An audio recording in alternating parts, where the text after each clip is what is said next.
Señor mío, Dios mío, creo firmemente que estás aquí, que me ves, que me oyes. Te adoro con profunda reverencia. Te pido perdón de mis pecados y gracia para hacer con fruto este rato de oración. Madre mía Inmaculada, San José mi Padre y Señor, Ángel de mi guarda, interceded por mí. 10 minutos con Jesús. El podcast que te ayuda a rezar cada día. Hay un momento clave en la historia del pueblo de Israel, que es el momento en que se encuentran con la cultura griega. La cultura griega había supuesto un desarrollo enorme del pensamiento abstracto, del conocimiento especulativo. Israel, en cambio, tenía una sabiduría concreta. Como concreto era su lenguaje. Los griegos podían hablar del espíritu, de la mente, de la razón, de conceptos que cabía imaginar en el mundo de las ideas. Los hebreos, en cambio, hablaban de la carne y de la sangre, del aliento. Era un lenguaje siempre encarnado. Y por eso toparse con esa otra cultura tan desarrollada en el plano de lo abstracto y de lo especulativo suponía un enorme desafío. Las escrituras de Israel era un texto demasiado simple, simplón, o tenían algo que decir también a esos griegos tan sofisticados. El salmo que leemos hoy nos habla de cómo era la sabiduría de Dios. Señor, tú me sondeas y me conoces. Me conoces cuando me siento o me levanto. De lejos penetras mis pensamientos. Distingues mi camino y mi descanso. Todas mis sendas te son familiares. El Dios de Israel era un Dios cercano. Era un hombre que conocía a su criatura hasta lo más profundo de su corazón. No ha llegado la palabra a mi lengua y ya, Señor, te la sabes toda. Me estrechas detrás y delante. Me cubres con tu palma. Tanto saber me sobrepasa. Es sublime y no lo abarco. El Señor es Dios. Tiene todo el poder y al mismo tiempo es el más cercano a su pueblo, el que lo conoce con la mayor intimidad. Y seguía el salmista: ¿a dónde iré lejos de tu aliento? ¿A dónde escaparé de tu mirada? Si escalo el cielo, allí estás tú. Si me acuesto en el abismo, allí te encuentro. Si vuelo hasta el margen de la aurora, si emigro hasta el confín del mar, allí me alcanzará tu izquierda, me agarrará tu derecha. Y por eso, precisamente porque Dios lo llena todo y todo lo conoce, podemos decirle: guíame, Señor, por el camino eterno. En el fondo, Israel comprendió que su Dios era también el Dios de la sabiduría. Y no de una sabiduría abstracta, despegada del mundo, sino de la sabiduría creadora, de la sabiduría que había creado el mundo.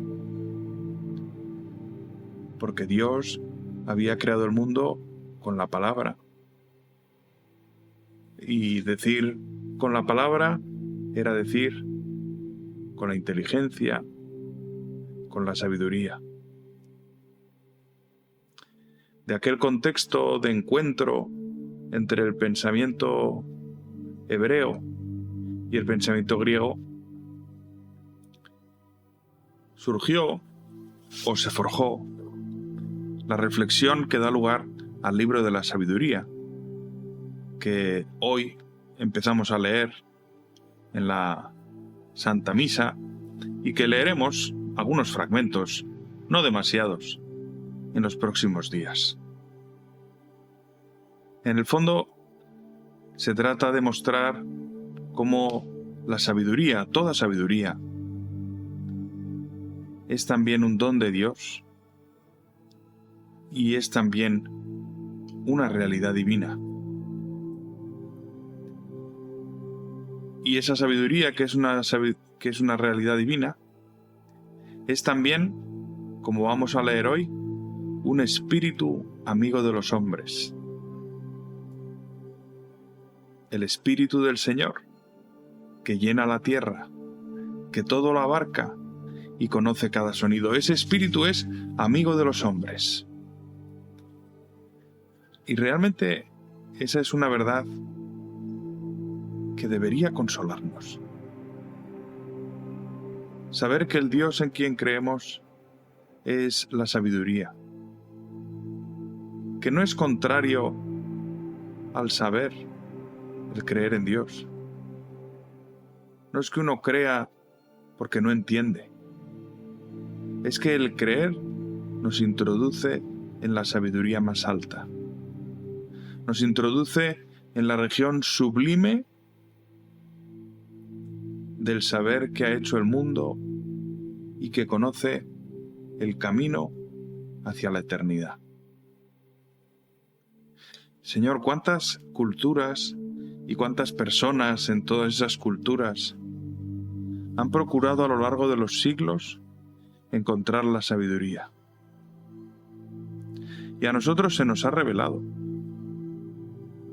Y en este momento de la historia en que tan fácil es tomar un libro y leerlo, en que tan al alcance de la mano tenemos tu Sagrada Escritura, donde ha quedado el testimonio de tu revelación, donde ha quedado el testimonio de la explicación que tus profetas han dado a esa revelación, donde ha quedado testimonio de la vida de tu Hijo, que se encarnó, que se hizo hombre por nosotros, que nos ha dejado unas enseñanzas sublimes, porque Él es tu palabra, porque Él es tu sabiduría, porque Él es la palabra que ha creado el mundo y que ha amado a la criatura humana dando la vida por ella.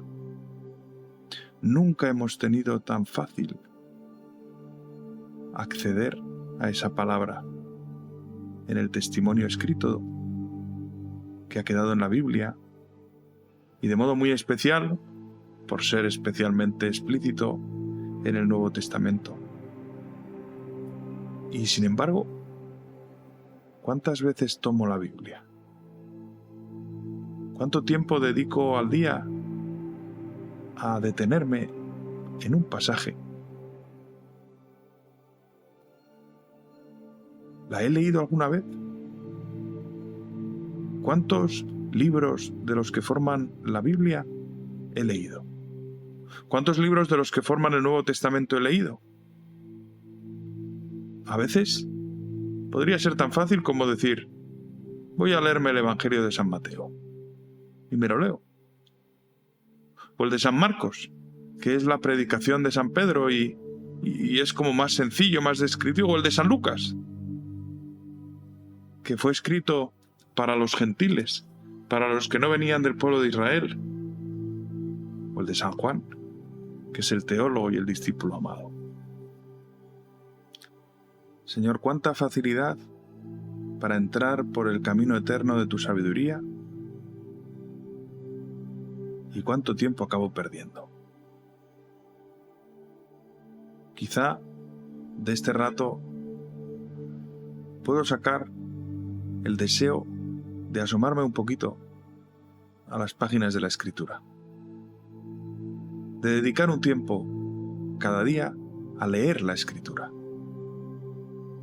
o de pararme, quizá dentro de unos días, quizá en el próximo fin de semana, y abrir el Nuevo Testamento y leer uno de los evangelios. Te doy gracias, Dios mío, por los buenos propósitos, afectos e inspiraciones que me has comunicado en esta meditación. Te pido ayuda para ponerlos por obra. Madre mía Inmaculada, San José mi Padre y Señor, Ángel de mi guarda, interceded por mí. 10 minutos con Jesús. El podcast que te ayuda a rezar cada día.